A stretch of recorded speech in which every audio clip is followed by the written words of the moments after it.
जादू की जड़ी बूटी। एक समय की बात है, एक छोटे से गांव में एक साधारण किसान नामक रामू रहता था। रामू बहुत ही मेहनती और ईमानदार था, लेकिन उसके पास बहुत कम संसाधन थे। एक दिन जब वह खेत में काम कर रहा था, तभी उसे एक चमकदार जड़ी बूटी मिली। जड़ी बूटी की चमक बहुत ही अजीब थी, जैसे कि उसमें कोई खास शक्ति हो। रामू ने सोचा कि यह जड़ी बूटी शायद किसी काम की हो सकती है, इसलिए उसने जड़ी बूटी को घर लाकर अपनी पत्नी सीता को दिखाया। सीता ने जड़ी बूटी को देखकर कहा, शायद यह हमारी किस्मत बदल सकती है। रामू और सीता ने जड़ी बूटी को एक छोटे से बर्तन में रख दिया और सोने चले गए। अगले दिन जब रामू ने बर्तन खोला तो देखा कि जड़ी बूटी में से एक सुंदर परी बाहर आ रही थी। परी ने कहा, धन्यवाद, आपने मुझे मुक्त किया। मैं आपकी 3 इच्छाएं पूरी करूंगी। रामू और सीता ने खुशी से पूछा, पहली इच्छा हमारी फसल को हमेशा अच्छा हो। परी ने एक हंसी के साथ कहा, तुम्हारी पहली इच्छा पूरी हो जाएगी। और सचमुच अगले मौसम में उनकी फसल बहुत ही अच्छी हो गई। लेकिन रामू और सीता की खुशी लंबी नहीं रही, क्योंकि गांव के अन्य लोग भी जड़ी बूटी के बारे में सुन चुके थे।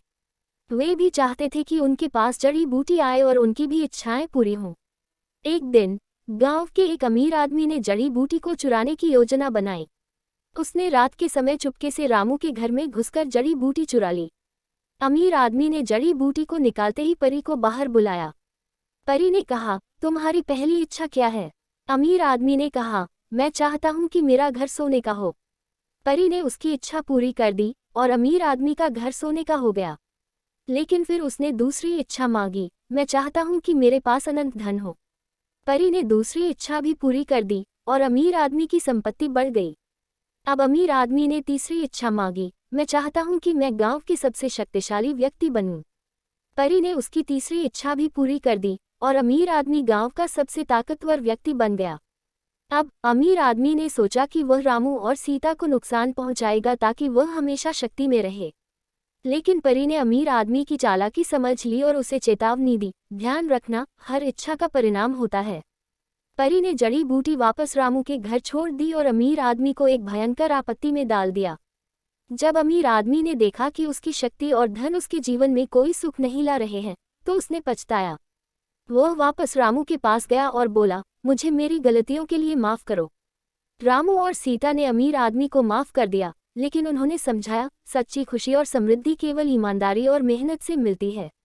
अमीर आदमी ने उनकी सलाह मानी और मेहनत करना शुरू किया। कुछ सालों बाद अमीर आदमी भी खुशहाल और संतुष्ट हो गया और उसने गांव में सबके साथ अच्छा व्यवहार किया।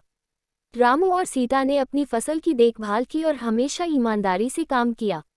उनके जीवन में खुशहाली आई और उन्होंने जड़ी बूटी को एक अच्छी स्मृति के रूप में रखा। इस तरह जड़ी बूटी की कहानी ने सबको सिखाया कि असली शक्ति और खुशी मेहनत और ईमानदारी में है, न कि जादू में। और इस प्रकार गांव में सब लोग एक साथ खुशी खुशी रहने लगे। हर कोई जानता था कि जादू की जड़ी बूटी केवल एक शुरुआत थी, सच्ची समृद्धि मेहनत और सच्चाई में छुपी है। और यहीं पर हमारी कहानी समाप्त होती है।